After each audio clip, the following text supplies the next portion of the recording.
It is January 23rd, 2026, and in Minnesota today, it is extremely cold.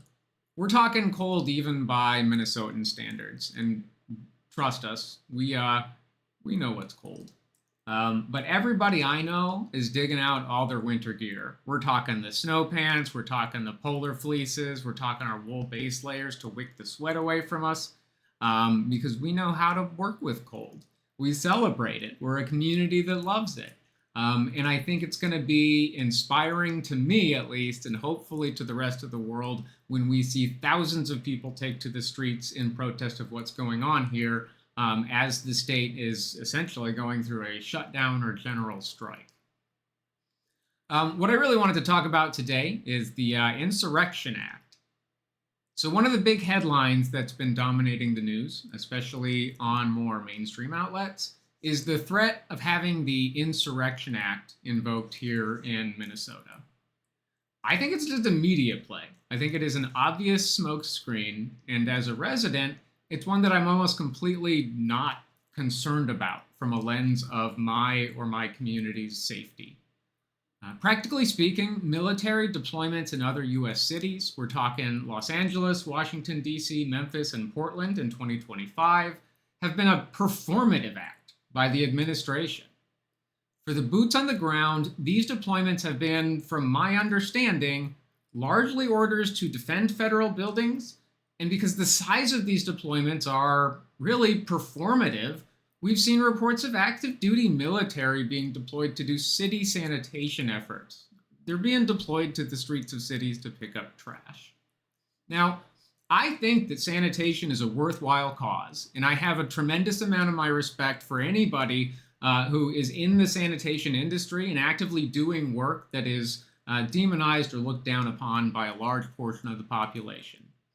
However, I think sanitation should be performed by a more dedicated civil service or business and not active duty military. The cost of well-trained and dedicated active duty service members is not just dollars. It is dangerous right now to focus their attention on propaganda efforts here in the United States instead of the very real and very important work of constantly assessing the United States defensive posture in the face of an administration that is actively sundering the political world order. More personally, though, when I zoom in into my community and life, I would feel no more or less secure or safe with military deployments in my community. News has specifically focused on the 11th Airborne Division being deployed, so let's take a look at their publicly available website. The very existence of a public government website without obvious lies is reassuring, and the stated goal that we have here of care, readiness, leader development, and teamwork gives me a whole lot more faith in the people that lead and comprise the 11th Airborne than the bad actors that are currently on my streets.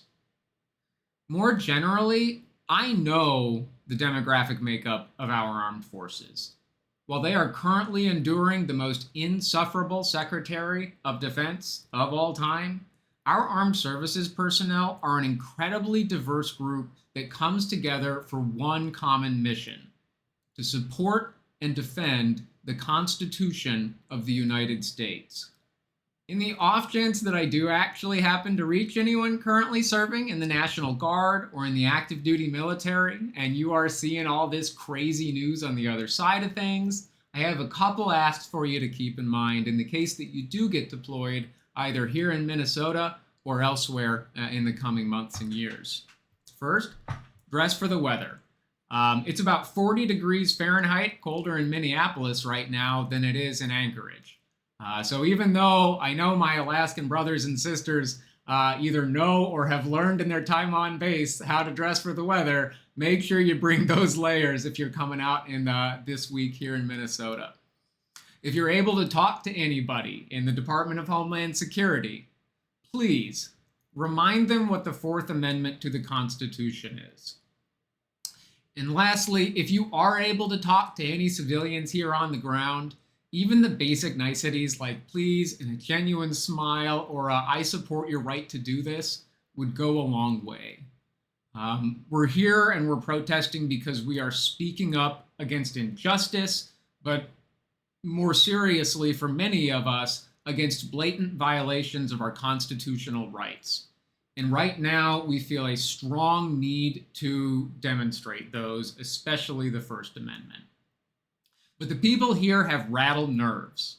We have seen and are still actively living through the weaponization of the very institutions that we should be able to trust most.